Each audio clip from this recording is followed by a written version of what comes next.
Yo, yo, yo, what is up, my peeps? Jermaine Bancroft here. We are back with another awesome video for you. Today, I was kind of inspired by a question the guildie of mine had for me when they asked, "Hey, Cop, what route would you do if you were going to do a new toon? Are there any specific zones or stories that I don't want to miss?"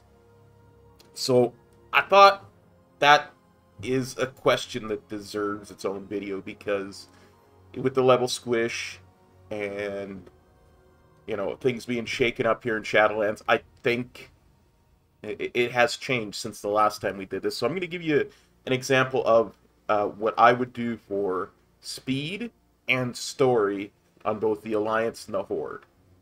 Alright, without further ado, let's dive right in. Alright, so let's tackle this by level brackets, shall we? The first bracket is, of course, going to be 1 to 10. If you choose to do an allied race, you start at level 10.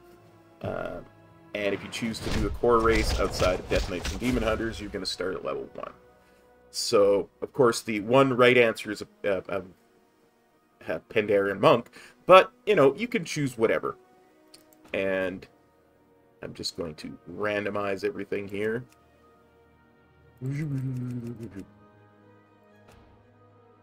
Just to get to the screen here, you've got two choices for starting zones. Of course, you've got your racial starting zone and Exile's Reach. I highly recommend that you do Exile's Reach. It is the newest starting content in the game as of Shadowlands, and it shows. It is really well put together, has a great story to it, and really just flows better than almost everything else. As far as other starting zones go, you gotta love Pandaren, Blood Elf, Tauren, are some other really good ones. And of course, I really have a soft spot for the Draenei one. It is justifiably so considered to be one of the longest starting zones, simply because it is, right? It's a very wide zone, and the questing is very sprawling because it's a Burning Crusade zone. Other than that, though, it's all pretty good. Like, all the starting zones are pretty decent. Dwarven, Human, Orc, all really good. So there's no real wrong choice. I think the best one for both speed and story currently is Exile's Reach. Alright, so you hit level 10, you either went through Exile's Reach, you created an allied race, and what's next? What's the 10 to 20 bracket look like? Well, real quick, if you've never leveled in World of Warcraft before, first of all, how did you find the channel? And thank you for checking me out. You will go through the Battle for Azeroth experience. You don't have to. It's highly recommended that you do, because it is the most recent expansion that is not the current expansion. So it gives you a really good idea of the story heading into Shadowlands and the state of Azeroth as it is right now of this recording.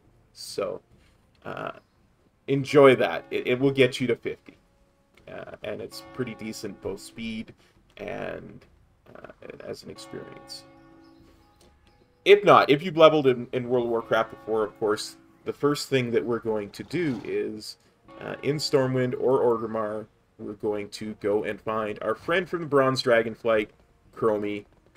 She hangs out next to the embassy, both in Orgrimmar and Stormwind.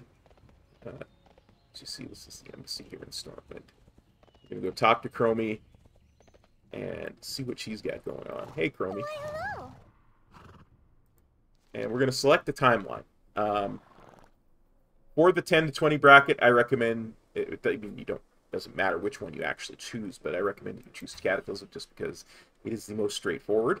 Who would have thought someone named Deathwing would bring about so much destruction?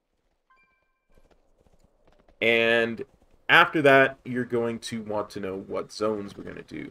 I'll give you a rundown this way. We'll talk about speed and story from both the Horde and the Alliance perspective. From the Alliance perspective, For speed, you'll always see me do Westfall, Elwyn Forest and Westfall. It's so nice to see you. Simply because the Darkmoon Fair is in Elwyn Forest, and the Darkmoon Fair is really good for speed. One other thing I will suggest is there are a bunch of quests actually in Stormwind. Do not sleep on these quests. They will give you full experience whenever you choose to do them, as long as you're in Chromie time. And they are definitely worth it, because they start out in the trade district with, you picking up a pamphlet for a free bottle of wine and talking to an armorer that leads you through a whole bunch of stuff. There's at least a half dozen of them. One that's really important for our purposes is to talk to Grimond Elmore.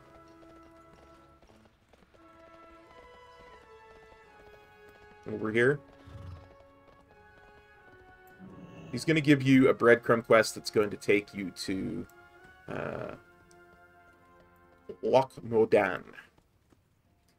And honestly, if I'm doing story, I will grab that quest and head to Dunmerrow and do Dunmerrow and Loch Modan in the 10 to 20 bracket.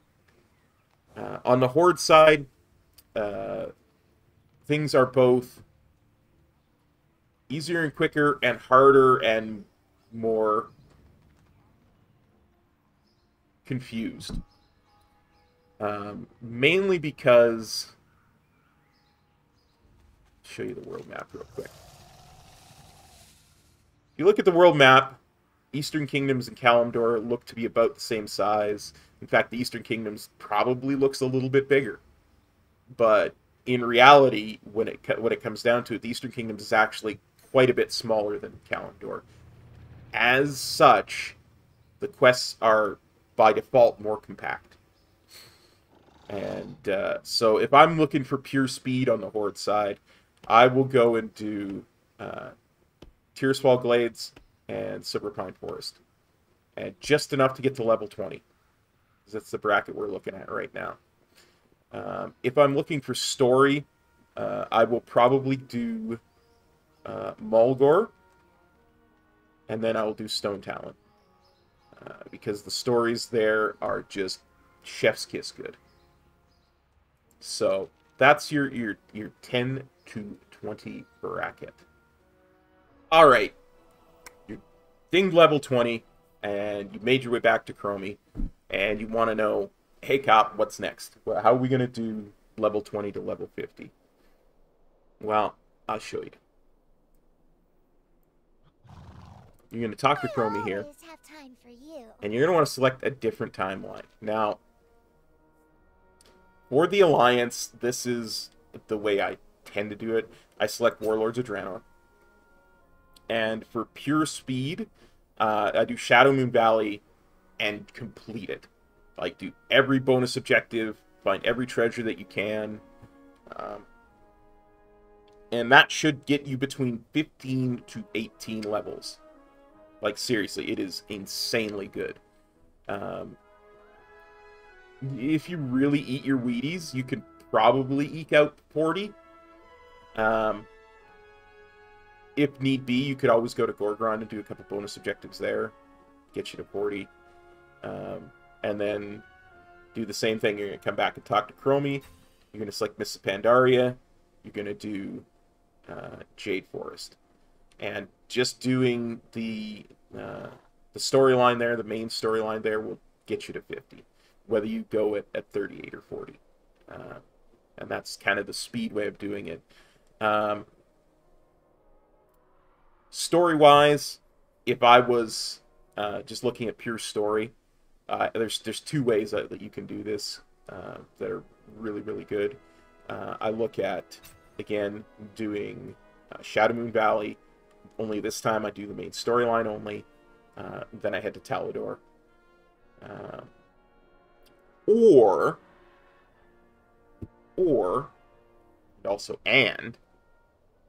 Miss Pandaria, go to Jade Forest, and Valley of the Four Winds.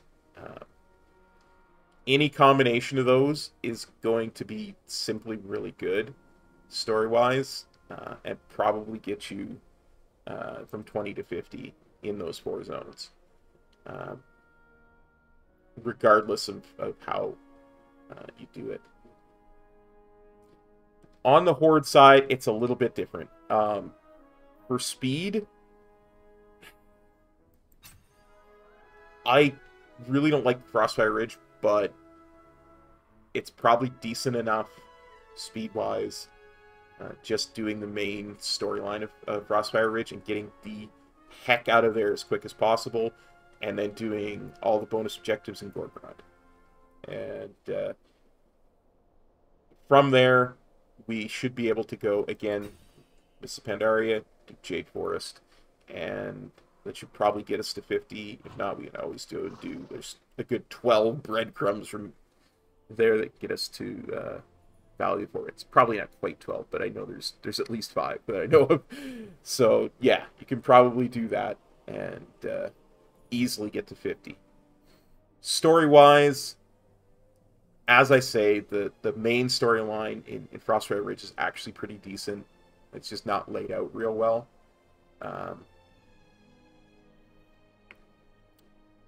But as soon as that's done, what I would do is I would just skip Gorgrond altogether, and I would do the entirety of Talador instead. It's got a really great storyline, and I love the way it kind of all comes together. And then you're probably going to be able to fit in Jade Forest to Ding 50. And that's kind of the story way of doing things. Is this hello or goodbye? I keep losing track. Alright, so you've dinged level 50, and Chromie has forcibly yanked you out of whatever timeline you're in, teleported you back here. Thanks a lot, Chromie.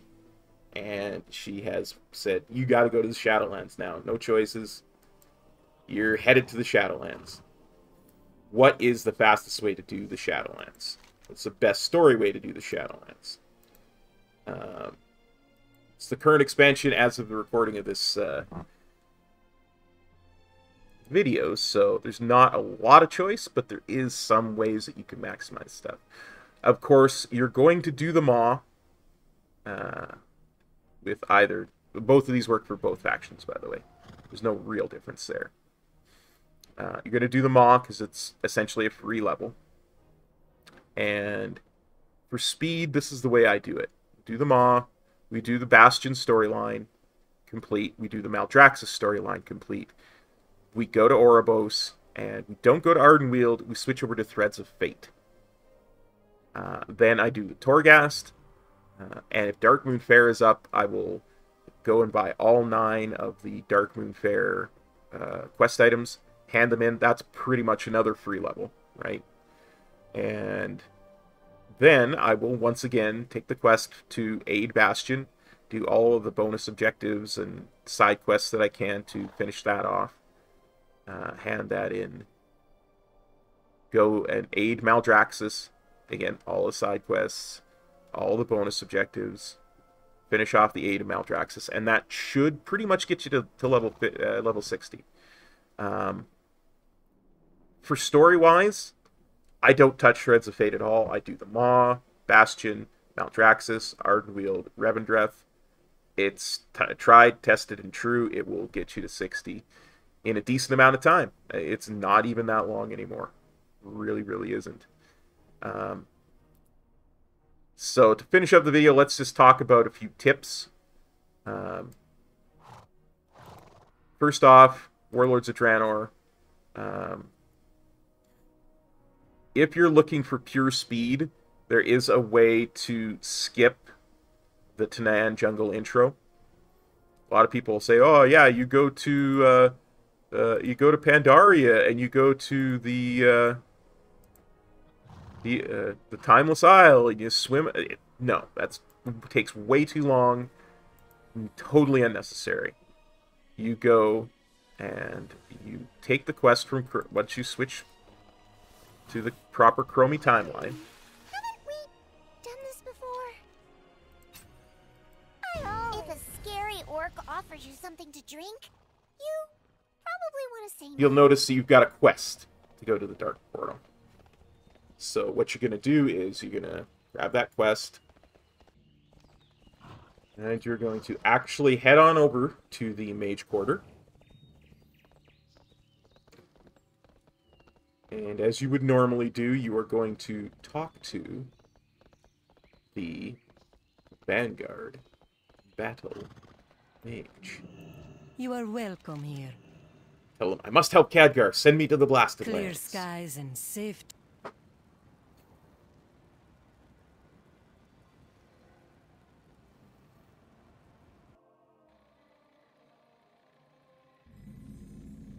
Now here's where the genius part comes through. You're going to abandon the quest.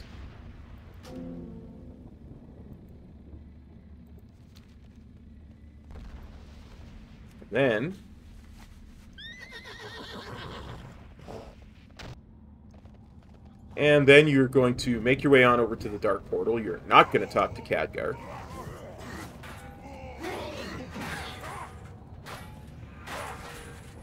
I swear to God this never happens. I never actually aggro stuff. But you're going to make your way through the Dark Portal, and it will skip the entire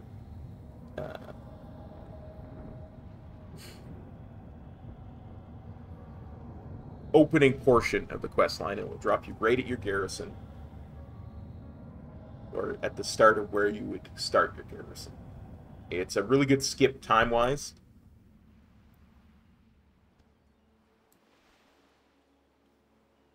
As you can see. One other real quick thing I wanted to mention, as you can see, you can come to any of these expansions as early as level 10. I suggest you don't, for a couple of different reasons. One of them being that these zones are all kind of predicated and built around the idea that you have your epic ground mount at the very least, if not flying. So a lot of them will be more difficult than they need to be if you don't at least have your epic ground mount, if not flying, as I say. So you probably want to do that. Or the other kind of reason is war mode. For the Alliance right now, I believe war mode is around 20%. I've seen it as high as 30%. For the Horde, it's always going to be 10%, but even that 10% is huge. As well, you want to, if you happen to have the badges for it, you want to head to either Zaldazar or Kaltiris and get yourself some of those Warfront pots, because they give you 10% and a bunch of stats for an hour. And they only cost 5 badges, so you can very easily get enough to make a huge difference in your leveling. For instance, if you have, like it is right now with the Alliance, you get 20% for war mode and 10% for that flask plus some stats, you are going to be crushing things and crushing the speed of it as well. If you're looking for pure story, totally unnecessary to do either of those things. It will slow things down considerably, but it will also allow you to experience more stories. So that's always a good thing too. Heirlooms are another really good option. People have kind of gotten down on them a little bit since they don't give you a base amount % of experience anymore. But they do have some really, really good options, especially because I don't expect most of you to be doing this leveling in one sitting, as you've seen me do many times. So stuff like rested experience consumed is reduced, and especially if you have like 6 of the 8 pieces, you consume 60% less rested experience. That means it lasts 60% longer. So that is huge. Plus, you never have to worry about replacing an item if you've got these upgraded to full, right? If I know that if I'm wearing this helm, I will not replace that helm from level 1 through 60, right? Any helm I get just gets bendered.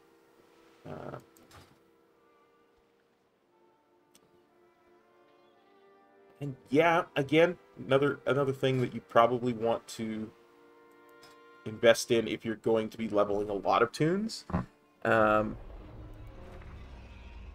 is these maps. I'm so glad they finally put these in. Yeah, I cannot even begin to explain to you. They will not only reveal the entire map for you, but they also give you every single flight path that they possibly can. So if I'm going to Warlords of Draenor, I would probably want to grab the scouting map, the Dangers of Draenor.